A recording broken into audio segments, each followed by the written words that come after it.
Mazmur 91. Dalam lindungan Allah. Orang yang duduk dalam lindungan yang maha tinggi dan bermalam dalam naungan yang maha kuasa akan berkata kepada Tuhan, tempat perlindunganku dan kubu pertahananku, Allahku yang kupercayai. Sungguh dialah yang akan melepaskan engkau dari jerat penangkap burung, dari penyakit sampar yang busuk. Dengan kepaknya ia akan menundungi engkau. Di bawah sayapnya engkau akan berlindung. Kesetiaannya ialah perisai dan pagar tembok. Engkau tak usah takut terhadap kedahsyatan malam, terhadap panah yang terbang di waktu siang, terhadap penyakit sampar yang berjalan di dalam gelap, terhadap penyakit menular yang mengamuk di waktu petang. Walau 1.000 orang rebah di sisimu dan 10.000 di sebelah kananmu, tetapi itu tidak akan menimpamu. Engkau hanya menontonnya dengan matamu sendiri dan melihat pembalasan terhadap orang-orang fasik. Sebab Tuhan ialah tempat perlindunganmu. Yang maha tinggi telah kau buat tempat perteduhanmu.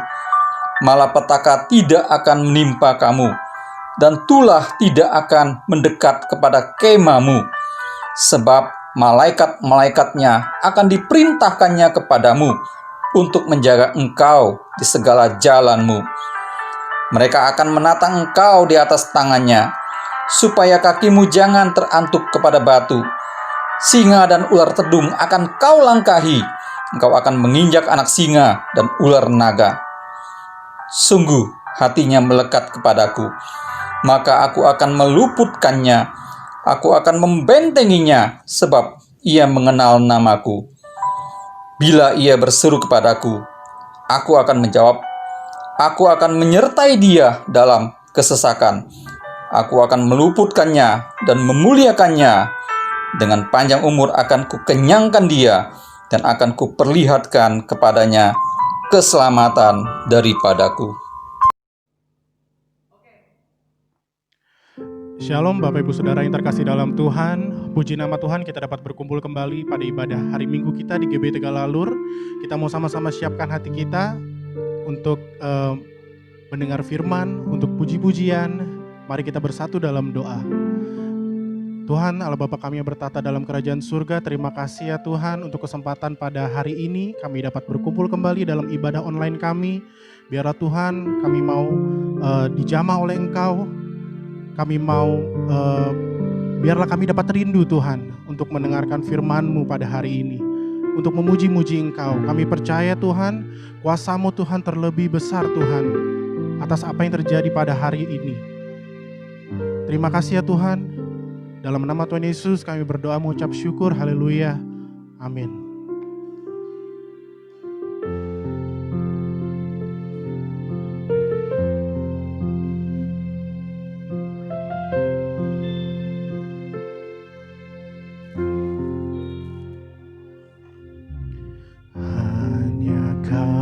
Tuhan penolongku,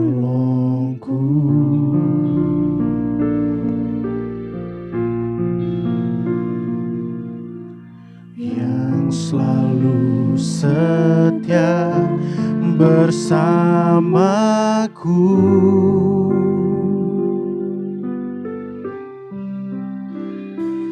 Kasih-Mu yang sanggup mengubah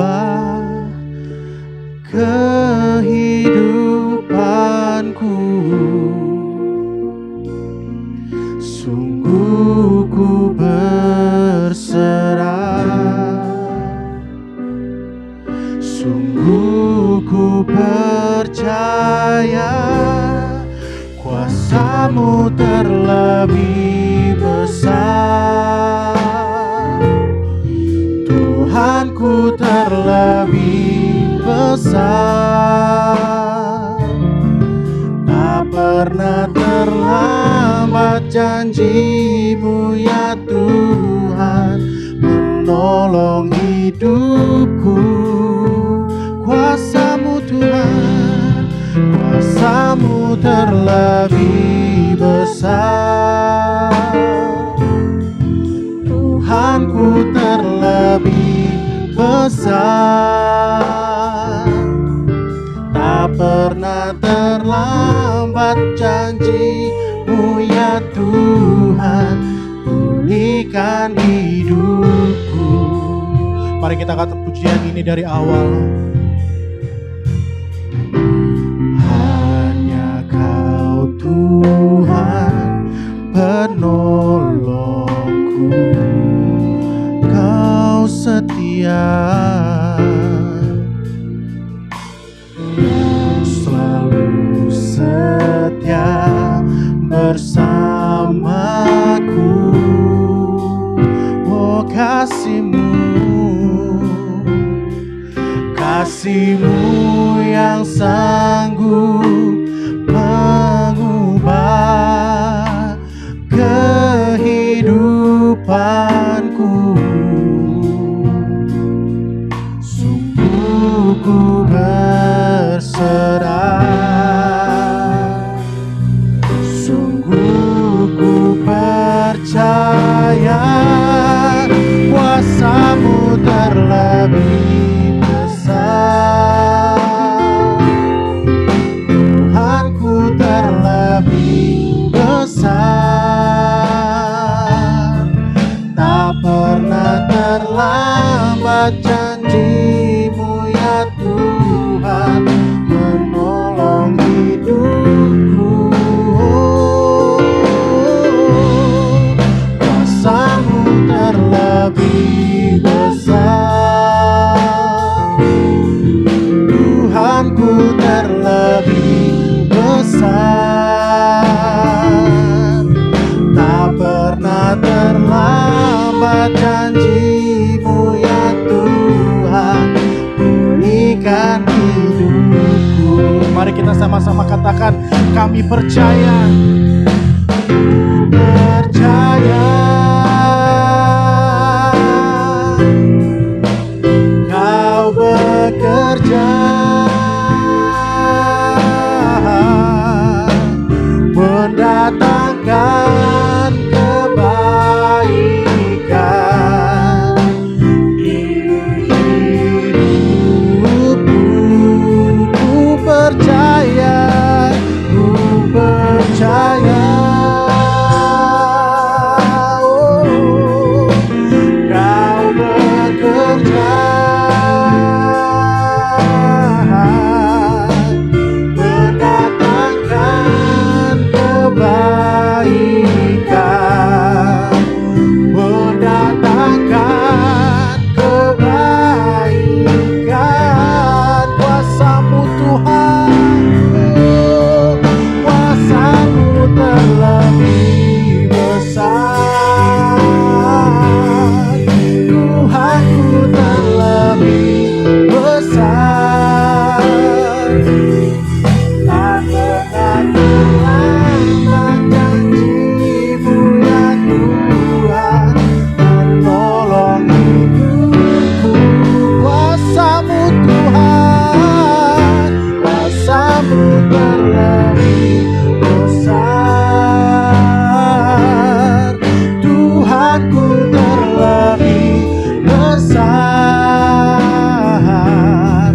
Tak pernah terlambat janji-Mu ya Tuhan, pulihkan hidupku. Tak pernah terlambat Tuhan, tak pernah terlambat janji-Mu ya Tuhan, pulihkan hidupku. Tak pernah terlambat, tak pernah terlambat janji-Mu ya Tuhan, pulihkan hidupku.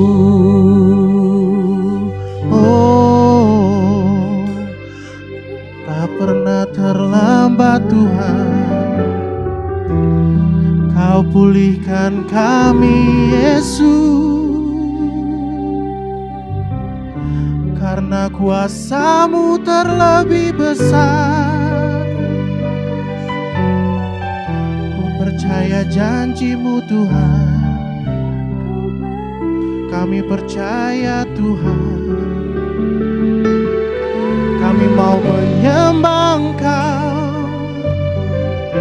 Kami mau memuji Engkau Yesus, karena Kaulah Allah di tempat yang maha tinggi.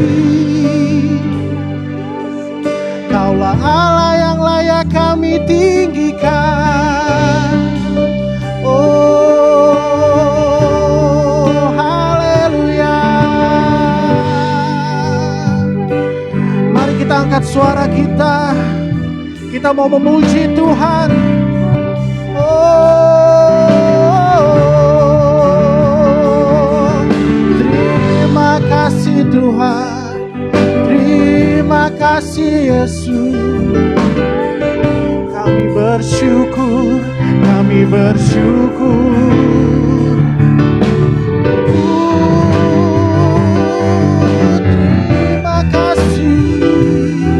Terima kasih Tuhan. Oh, biarlah Roh Kudus-Mu yang bekerja. Biar Kau lawat kami semua Tuhan. Biarlah Engkau pulihkan keadaan kami Tuhan. Haleluya. Oh, terima kasih Tuhan. Oh, terima kasih Tuhan. Terima kasih. Kami bersyukur Tuhan.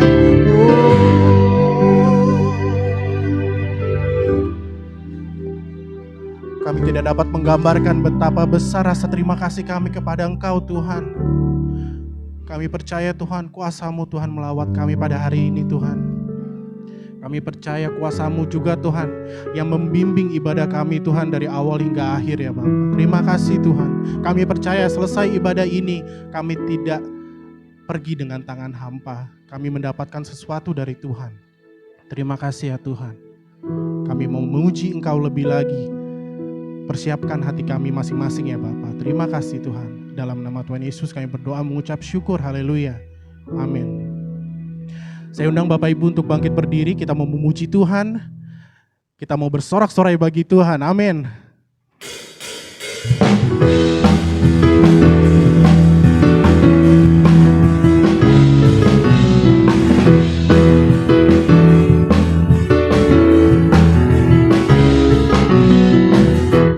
Berkuasa di bumi di surga, bertata dalam kemuliaan.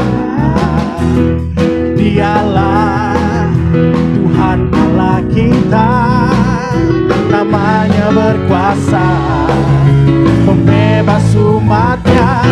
Betapa hebat, betapa kuat dahsyatnya Allah kita. Dia berjaya atas semua perbuatannya. Amin. Betapa hebat, betapa kuat dahsyatnya Allah kita. Dia bernama Yesus Raja segala raja, Tuhan Allah kita. Mari kita sama-sama angkat pujian ini dari awal. Kita mau katakan berkuasa.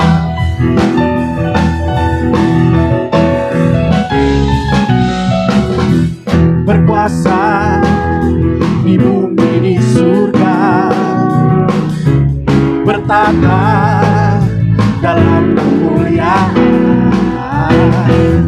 Dialah Tuhan Allah kita, namanya berkuasa membebas umatnya. Oh, betapa hebat, betapa kuat dahsyatnya Allah kita. Dia berjaya atas semua perbuatannya. Oh, betapa hebat, betapa kuat dahsyatnya Allah kita. Dia bernama Yesus Raja segala raja. Betapa hebat, betapa hebat, betapa kuat dahsyatnya Allah kita. Dia bernama Yesus Raja segala raja. Betapa hebat, betapa kuat dahsyatnya Allah kita. Dia bernama Yesus Raja segala raja, Tuhan Allah kita. Tuhan Allah kita.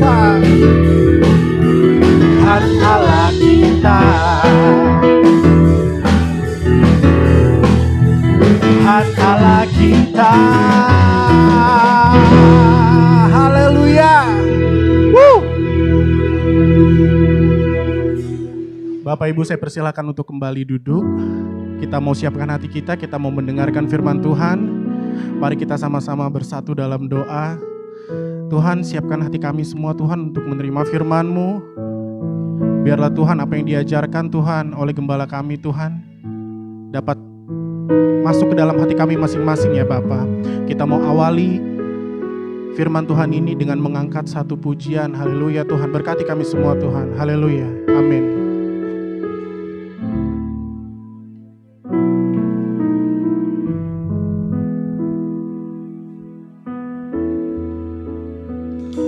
Seperti rusa yang haus, rindu aliran sungai-Mu.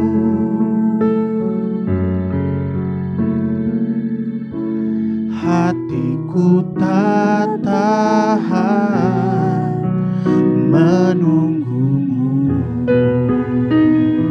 bagaikan tanah gersang, bagai tanah gersang, menanti datangnya hujan.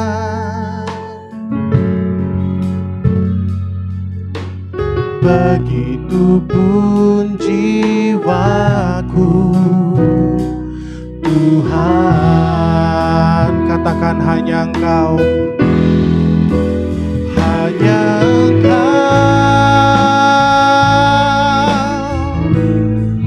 pribadi yang mengenal hatiku. Tiada yang tersembunyi bagimu, seluruh isi hatiku Kau tahu, dan bawaku untuk lebih dekat lagi padamu, tinggal dalam indahnya dekapan kasih-Mu. Kita angkat pujian ini dari awal, kita katakan seperti rusa yang haus, seperti rusa yang haus, rindu aliran sungai-Mu. Oh hatiku tak tahan menunggu-Mu, bagai tanah gersang, bagai tanah gersang, menanti datangnya hujan.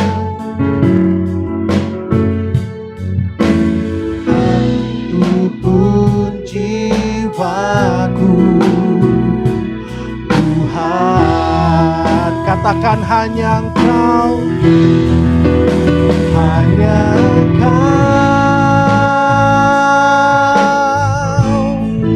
pribadi yang mengenal hatiku.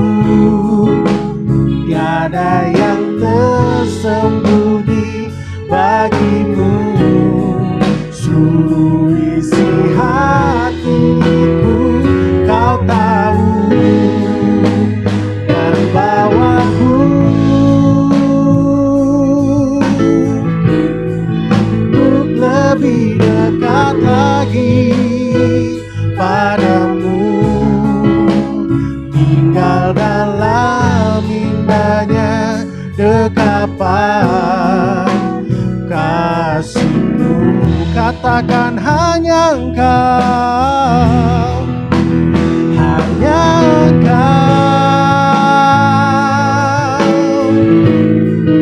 pribadi yang mengenal hatiku. Tiada yang tersembunyi bagimu, seluruh isi hatiku Kau tahu, dan bawaku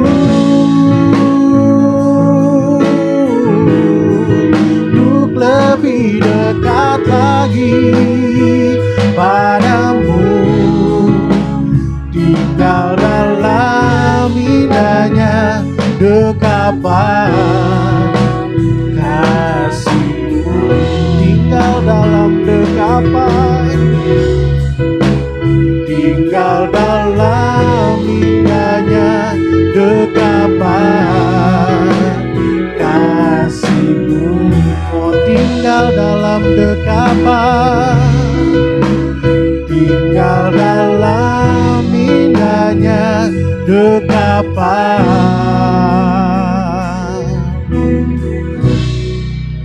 Oh, kasih-Mu. Haleluya. Biarlah kami Tuhan mau menjadi seperti seekor rusa yang selalu haus Tuhan akan firman-Mu Tuhan. Jamah kami semua Tuhan melalui firman-Mu ya Bapa. Biarlah firman-Mu ini Tuhan dapat menjadi rema pada kehidupan kami.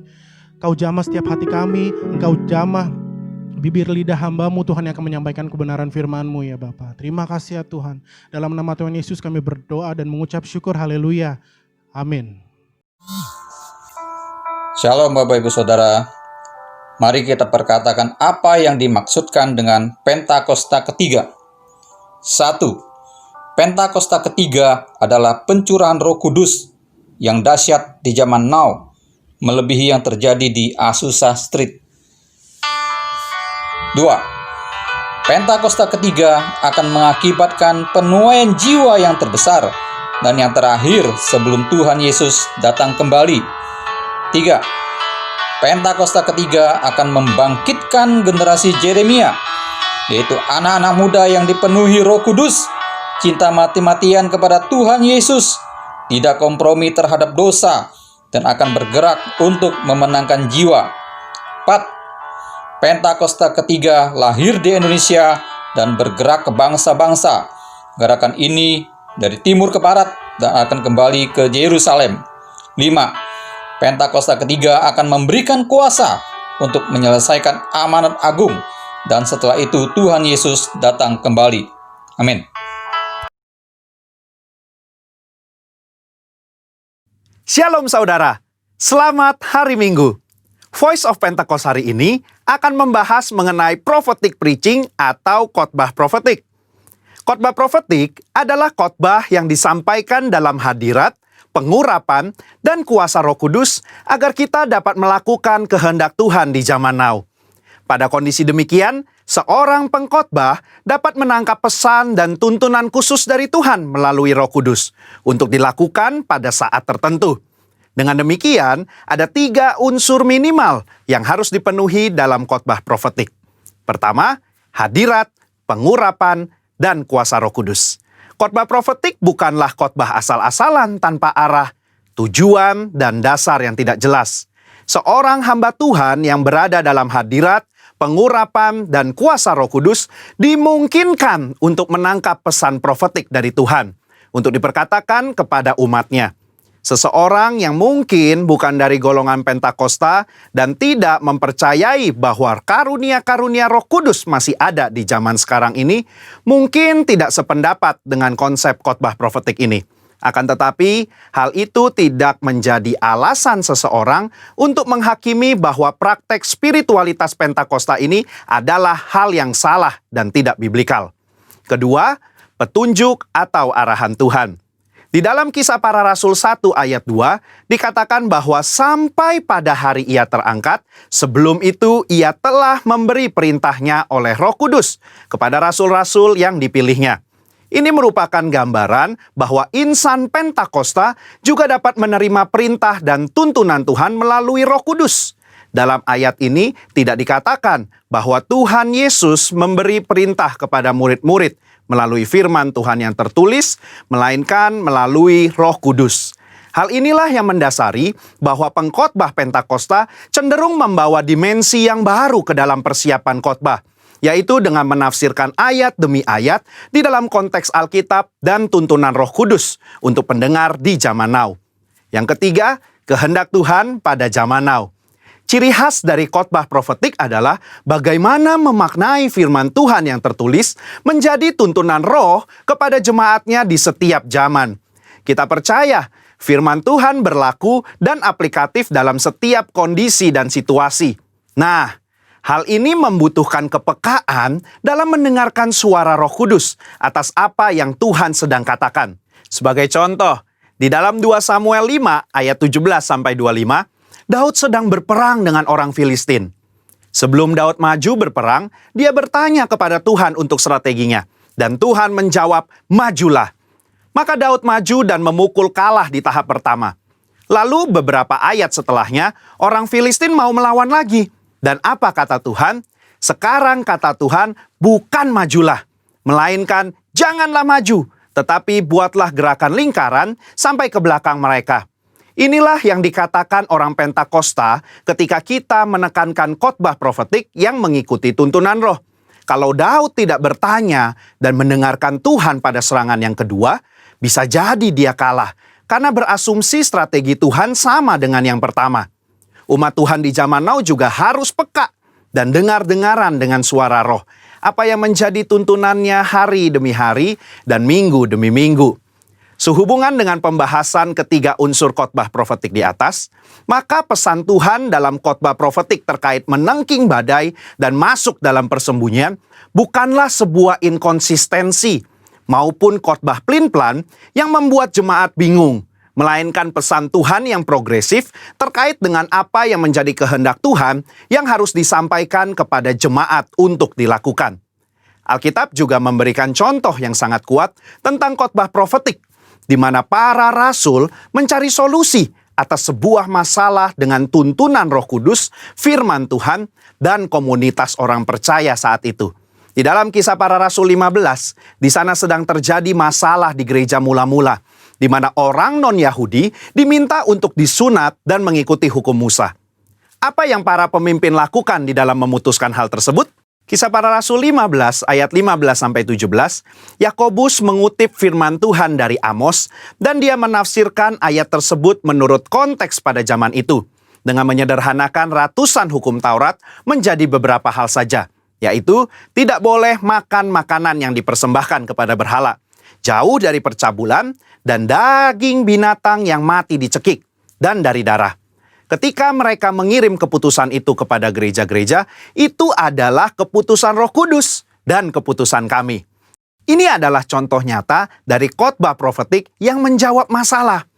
Yakobus mengutip firman Tuhan dari kitab Amos dan bersama komunitas yang dipenuhi Roh Kudus menafsirkan dan memberikan pesan profetik untuk gereja mula-mula di zaman itu. Hal inilah yang mendasari bagaimana seorang pengkhotbah yang dipenuhi Roh Kudus harus bisa memberikan tuntunan kepada jemaat sesuai dengan kebenaran firman Tuhan pada zaman now. Kesimpulannya, khotbah profetik merupakan khotbah yang dihasilkan dari pengkhotbah yang berada dalam hadirat, pengurapan, dan kuasa Roh Kudus, di mana kondisi tersebut memungkinkan seorang pengkhotbah untuk mendapatkan tuntunan, arahan, dan pesan khusus dari Tuhan melalui Roh Kudus. Sebagai insan Pentakosta, kita juga menerima dan merindukan khotbah-khotbah yang profetik di seluruh komunitas kudus dimanapun kita berada. Pesan profetik ini memungkinkan seseorang untuk menangkap dan melakukan apa yang menjadi kehendak dan tuntunan Tuhan pada zaman di mana ia hidup. Sehingga dengan penuh keyakinan, kita menjalani kehidupan yang berkemenangan bersama Tuhan. Amin. Saudara, untuk penjelasan lebih lengkapnya dari tim teologi kami, jangan lupa buka link yang ada di atas atau scan barcode yang tersedia. Tuhan Yesus memberkati.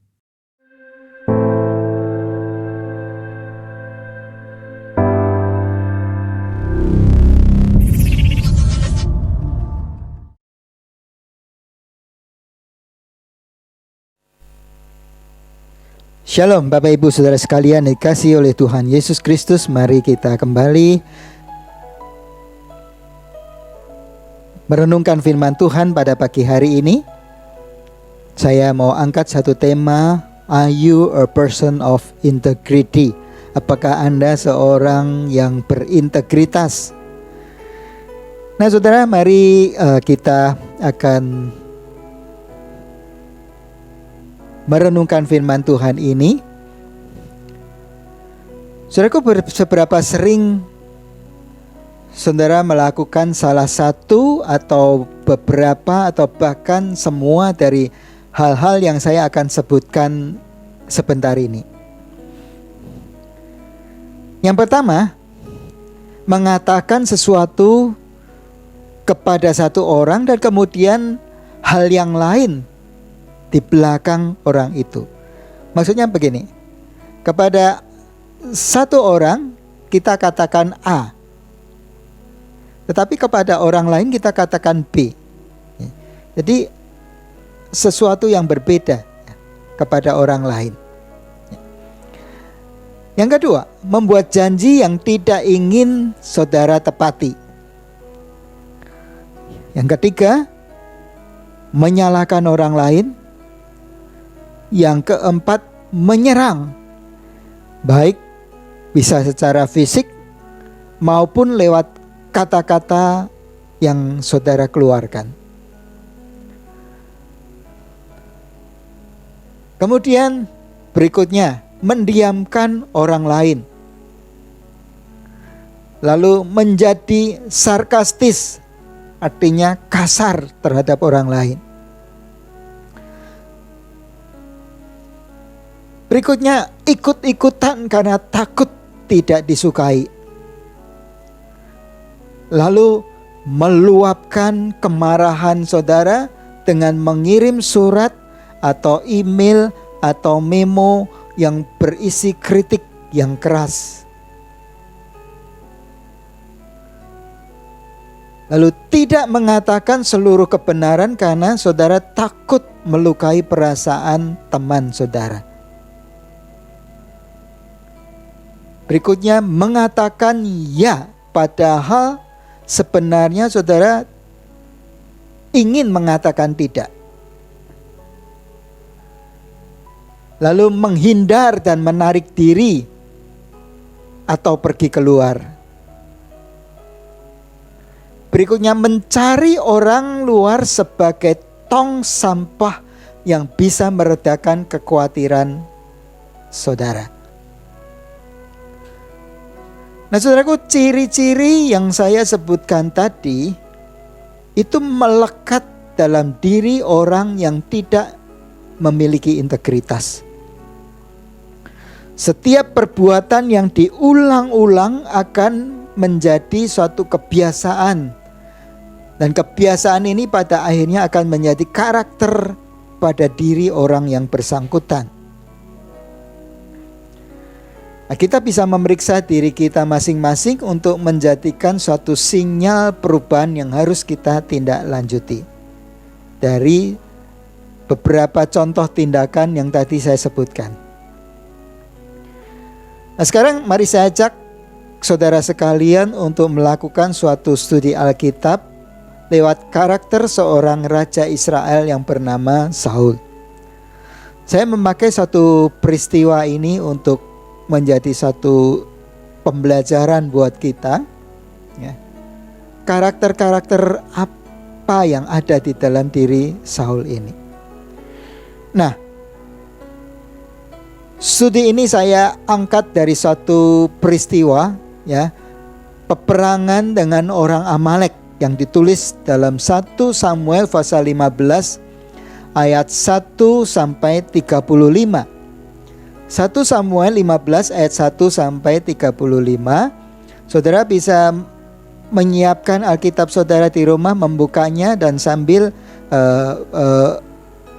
mengikuti apa yang saya uraikan ini, ya. Saudara lihat Alkitab saudara. Nah, saudaraku, integritas Saul diuji dalam peristiwa ini. Tuhan memerintahkan Saul untuk menumpas habis seluruh orang Amalek dan apa yang ada pada mereka. Nah, saudara lihat di dalam ayat 2 dan 3, di sana dikatakan seperti ini. Beginilah firman Tuhan semesta alam. Aku akan membalas apa yang dilakukan orang Amalek kepada orang Israel, karena orang Amalek menghalang-halangi mereka ketika orang Israel pergi dari Mesir. Jadi pergilah sekarang, kalahkanlah orang Amalek, tumpaslah segala yang ada padanya, dan janganlah ada belas kasihan kepadanya. Bunuhlah semuanya, laki-laki maupun perempuan, kanak-kanak maupun anak-anak yang menyusu, lembu maupun domba, unta maupun keledai.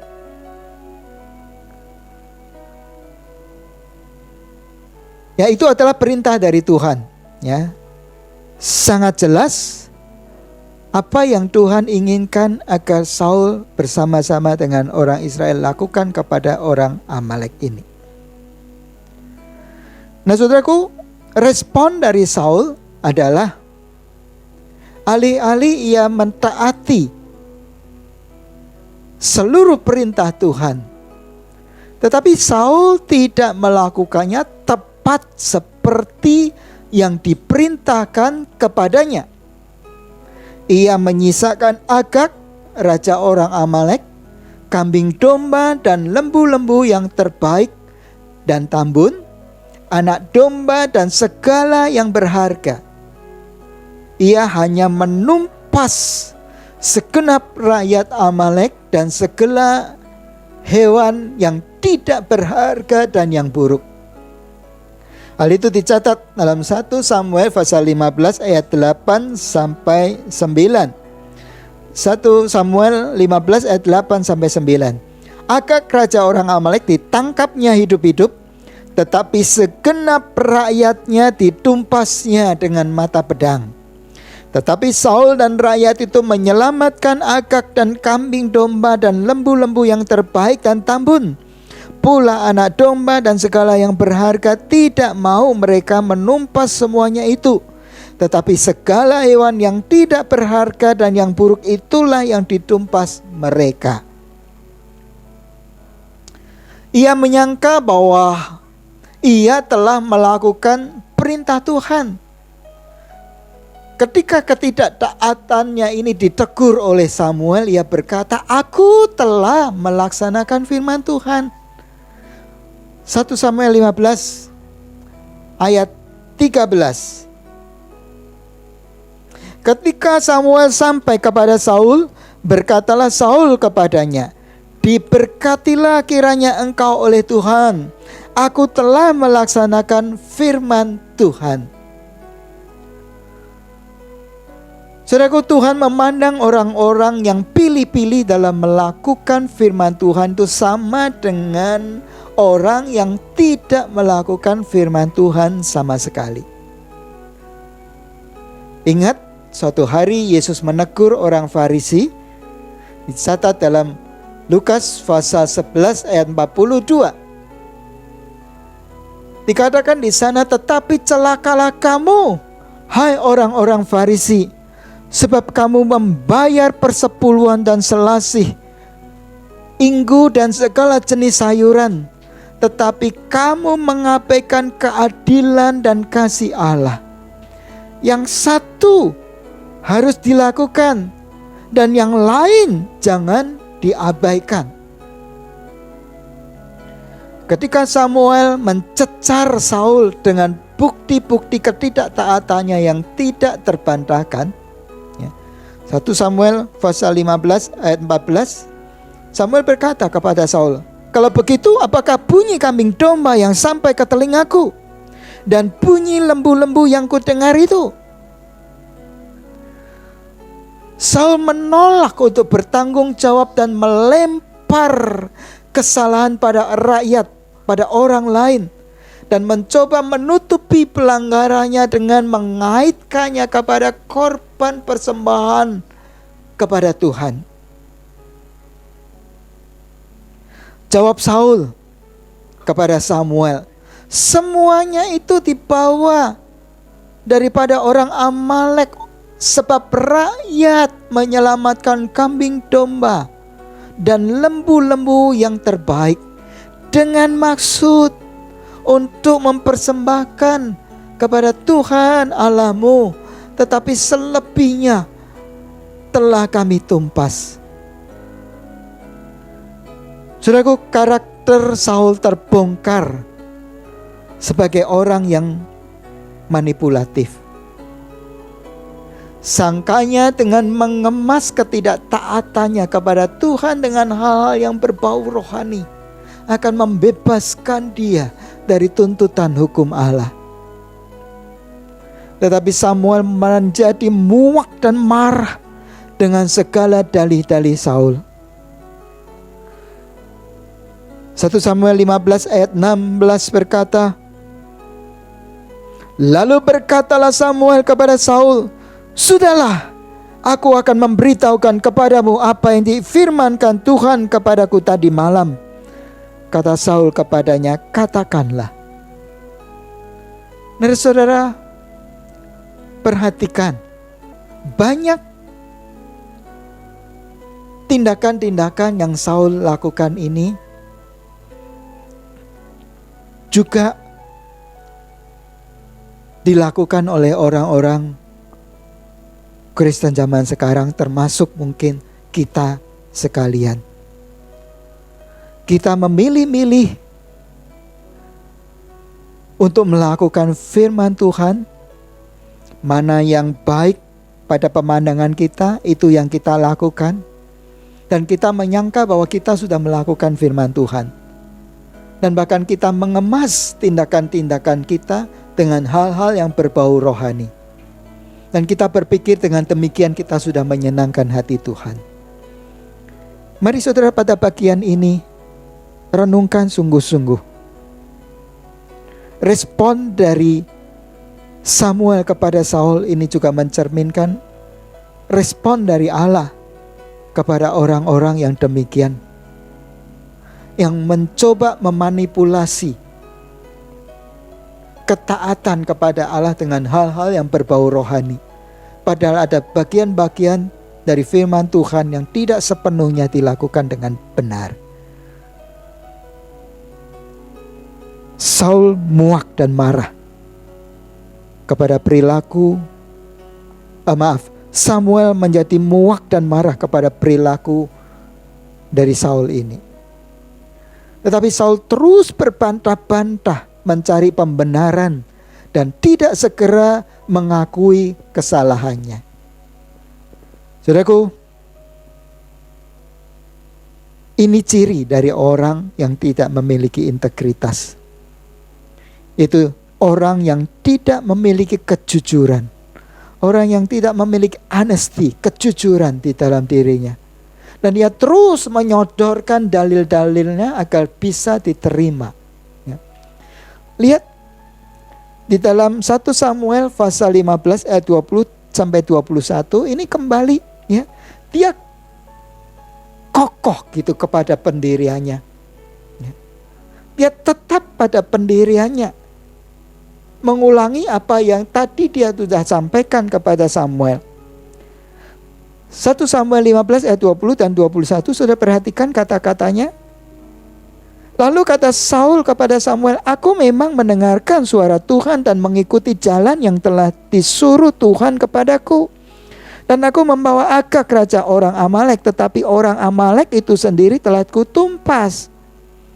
Tetapi rakyat mengambil jari-jarahan itu, kambing domba dan lembu-lembu yang terbaik dari yang dikhususkan untuk ditumpas itu, untuk mempersembahkan kepada korban, untuk mempersembahkan korban kepada Tuhan Allahmu di Gilgal. Lihat saudaraku, apa yang sudah dinyatakan salah oleh Samuel kembali diulang. Dia tetap pada pendiriannya bahwa apa yang dilakukan ini benar, bahwa seluruh orang Amalek sudah ditumpas. Tetapi hal-hal yang baik itu yang disisakan, tapi nantinya dimaksudkan untuk dipersembahkan kepada Tuhan. Saul mencoba untuk menonjol-nonjolkan bagian yang sangkanya itu baik. Loh, ini kan korban kepada Tuhan. Ini kan sesuatu yang mau dipersembahkan kepada Tuhan. Jarahan-jarahan yang terbaik dipersembahkan kepada Tuhan. Lihat saudaraku. Tetapi Samuel memperjelas duduk persoalannya dan memberitahukan keputusan Tuhan kepada Saul. Mari kita lihat selanjutnya 1 Samuel 15. 1 Samuel pasal 15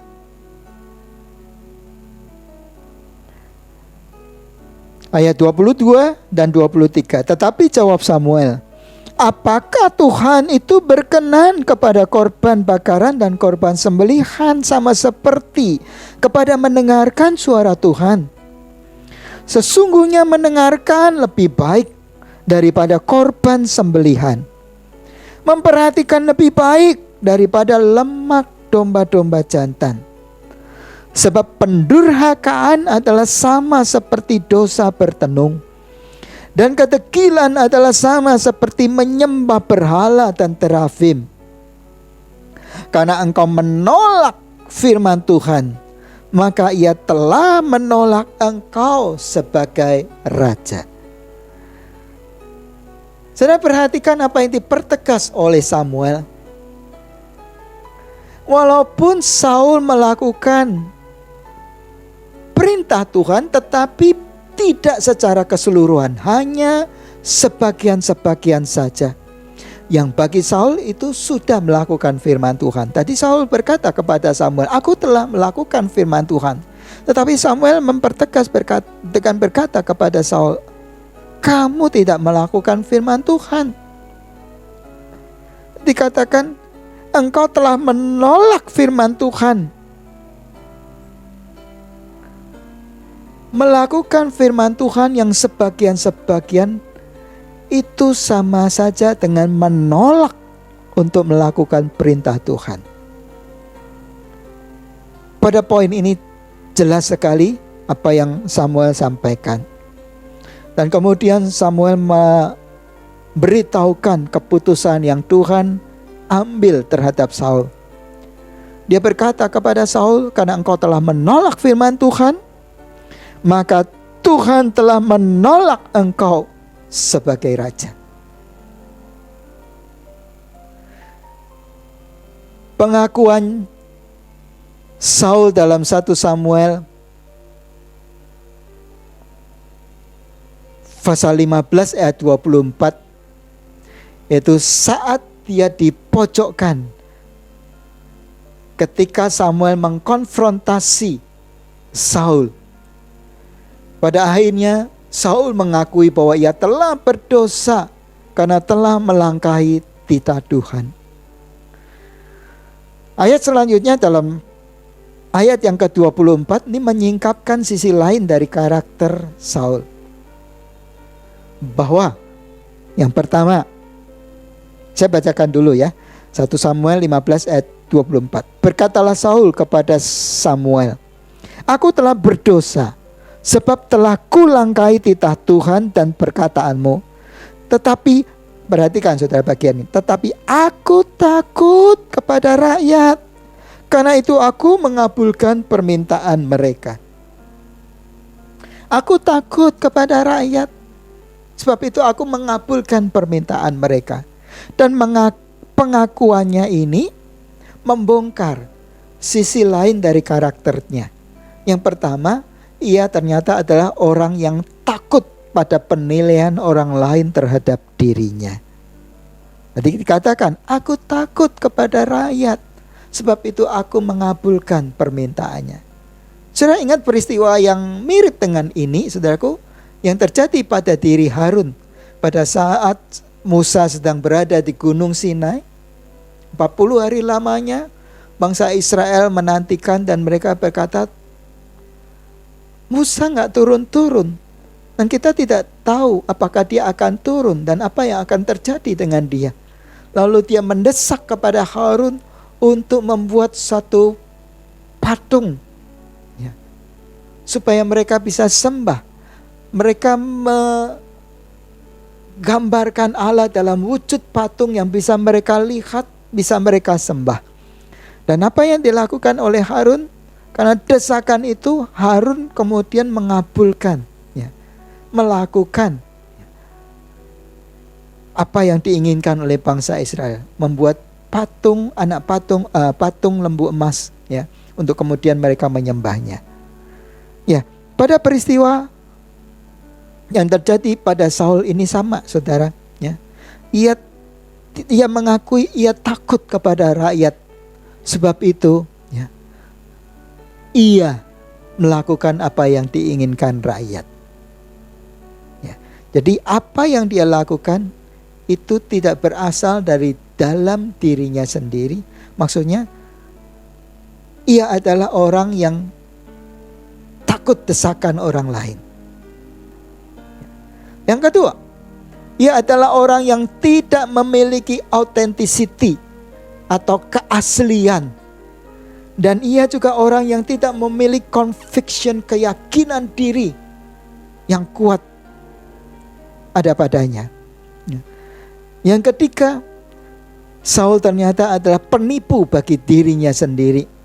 Sebab apa yang diperbuatnya bukan berasal dari dirinya sendiri, tetapi lebih didorong dari rasa takutnya kepada orang lain. Saul tidak genuine, dia tidak murni sebagaimana yang Paulus selalu ingatkan kepada para penatua dan jemaat yang dibinanya. Kita lanjutkan, saudara. 1 Samuel pasal 15 ayat 30. 1 Samuel pasal 15 ayat 30. Tetapi kata Saul, aku telah berdosa. Tetapi tunjukkanlah juga hormatmu kepadaku sekarang di depan para tua-tua bangsaku dan di depan orang Israel. Kembalilah bersama-sama dengan aku, maka aku akan sujud menyembah kepada Tuhan Allahmu. Nah, lihat saudaraku,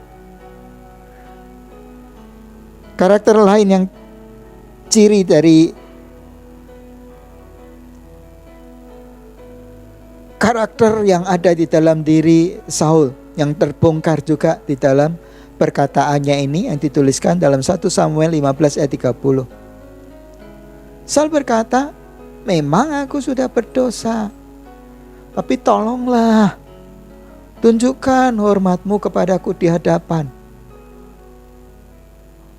para tua-tua dan di depan orang-orang Israel. Ya. Lihat saudara, dari perkataannya terlihat bahwa yang pertama, ia memandang kemuliaannya sebagai raja itu lebih tinggi daripada dosa yang telah diperbuatnya. Ia tidak ingin dipermalukan di hadapan orang banyak walaupun ia telah nyata-nyata bersalah. Ia takut kehilangan popularitasnya. Dengan bahasa kasarnya, saudaraku, Saul tidak berkata, Samuel, memang aku sudah bersalah, aku sudah mengakui aku bersalah, aku berdosa kepada Tuhan. Tapi tolonglah, ya, jangan dibuka di depan umum. Nanti di mana aku mau menaruh muka aku di hadapan para tua-tua dan orang-orang Israel? Saudaraku, dari perkataan ini kita renungkan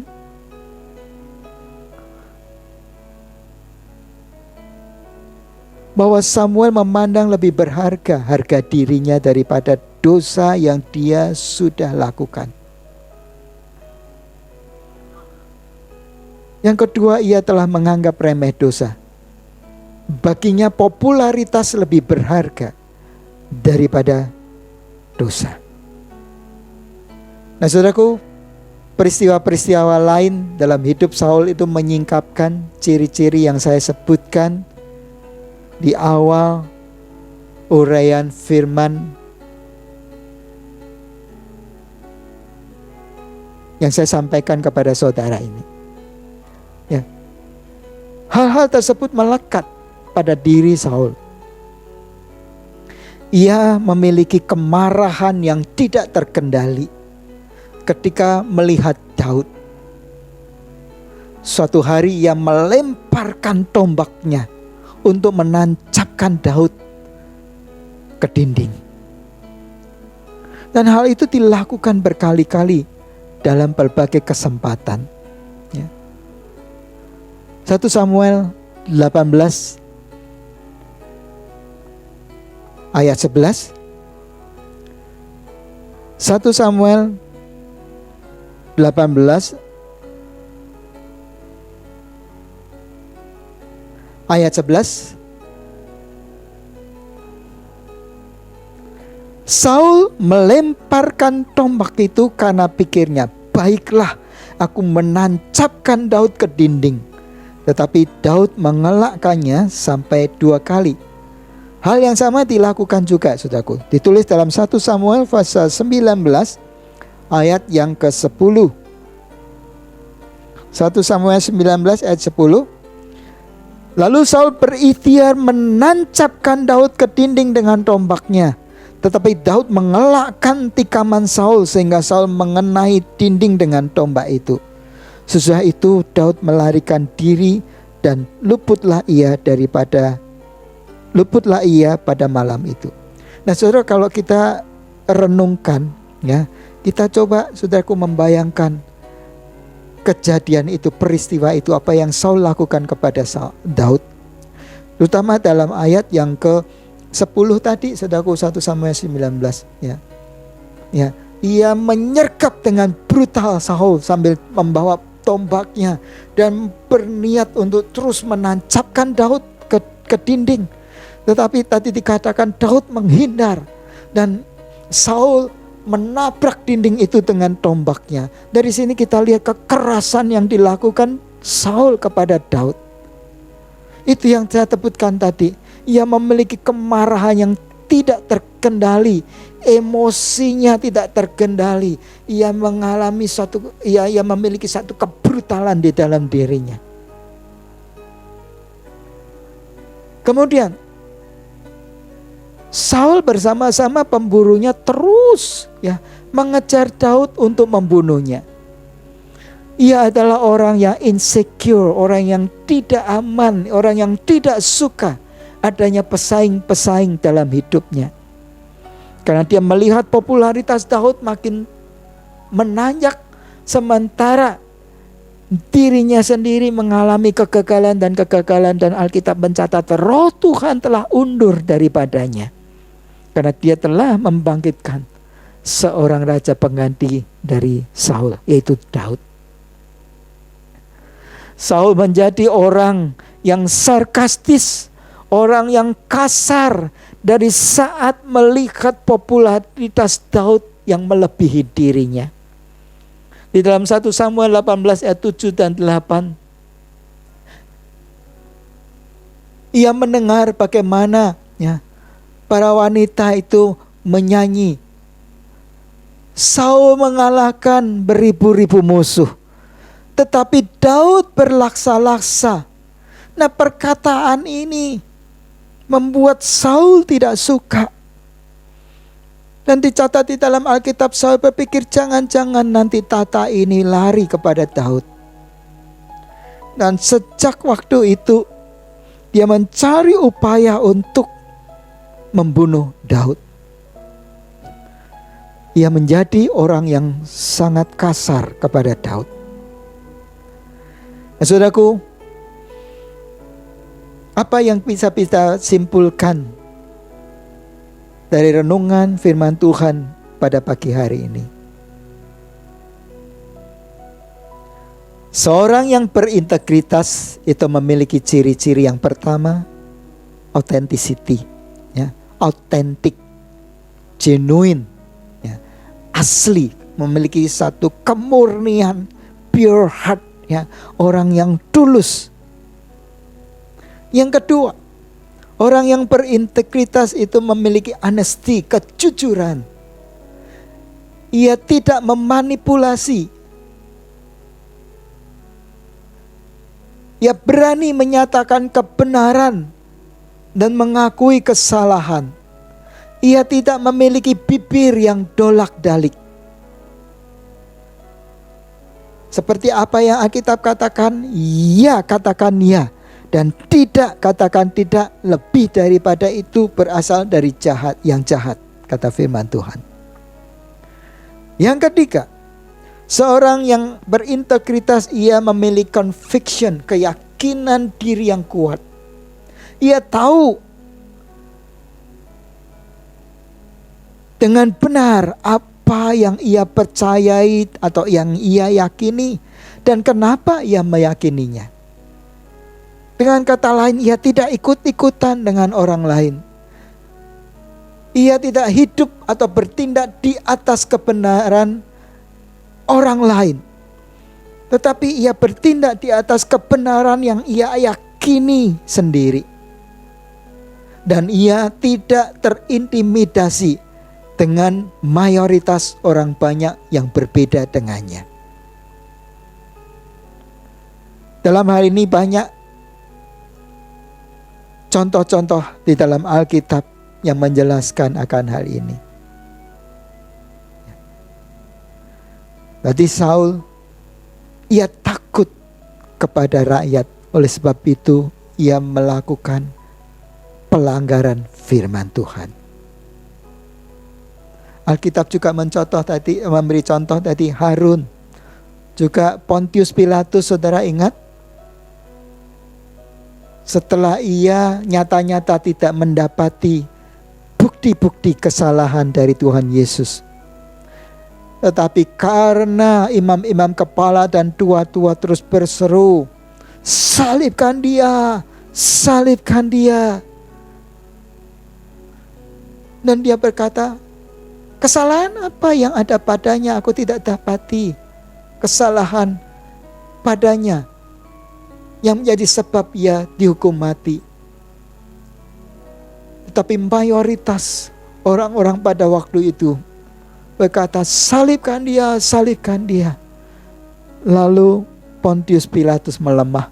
Ia mencuci tangannya dan ia menyerahkan Yesus kepada mereka untuk diperlakukan sesuka hati mereka.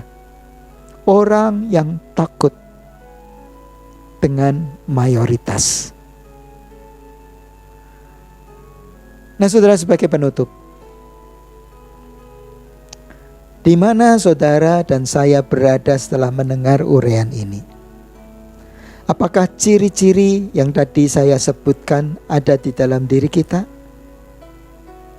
Bila iya, baiklah kita minta pertolongan Tuhan dan menyerahkan diri kita kepadanya, serta membiarkan Dia terus membentuk kita dari hari demi hari sampai keserupaan dengannya menjadi nyata dalam hidup kita. Lalu apa yang bisa kita lakukan? Baiklah kita mempelajari, kita merenungkan, kita mempraktekkan bagaimana cara Yesus hidup. Perkataan-perkataannya kita renungkan, tindakan-tindakannya terus saudara kita renungkan, dan kebiasaan-kebiasaannya terus kita renungkan, saudara. Dan kita pelajari, dan kita belajar untuk mempraktekkan di dalam kehidupan kita. Sambil kita terus berdoa dengan tidak jemu-jemu, memohon agar buah rohnya, buah Roh Kudus diberikan kepada kita. Mari kita tundukkan kepala kita.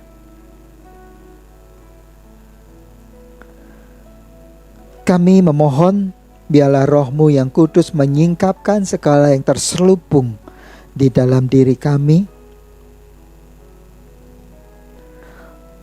supaya kami dengan rela menyerahkan kepada Tuhan yang terus membentuk kami,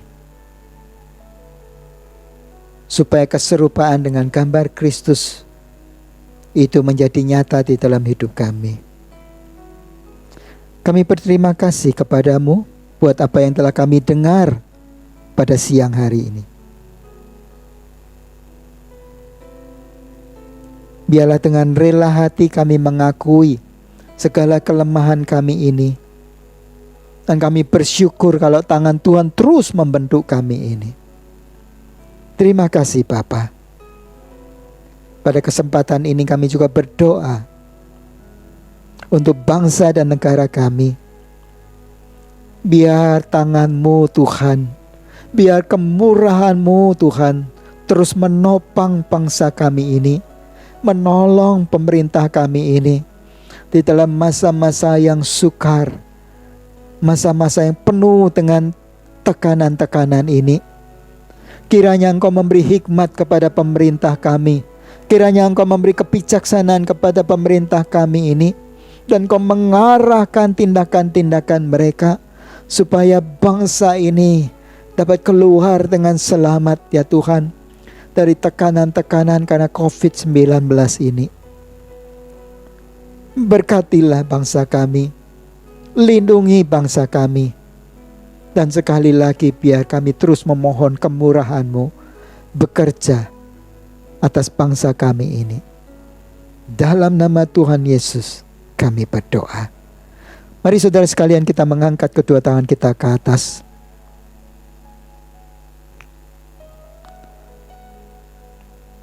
Kasih karunia berlimpah-limpah dari Allah Bapa yang dinyatakan di dalam Tuhan kita Yesus Kristus, kekuatan penghiburan dari Roh Kudus menyertai saudara-saudara sekalian sampai Tuhan Yesus datang kembali, dan bahkan sampai selama-lamanya. Amin. Hidupku dalam tangan-Mu, oh Yesus. Setiap langkah Kau tetapkan bagiku. Walau kadang ku tak dapat mengerti jalan-Mu, tetap ku percayakan hidupku.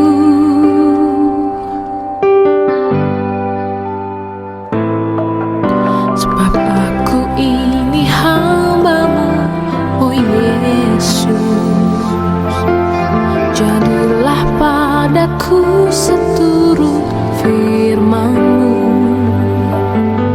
Engkau Tuhan yang selalu menggenapi janji-Mu. Rancangan-Mu terbaik bagiku. Yesus, ku percaya. Yesus, sungguh ku percaya. Rancangan-Mu yang ajaib terjadi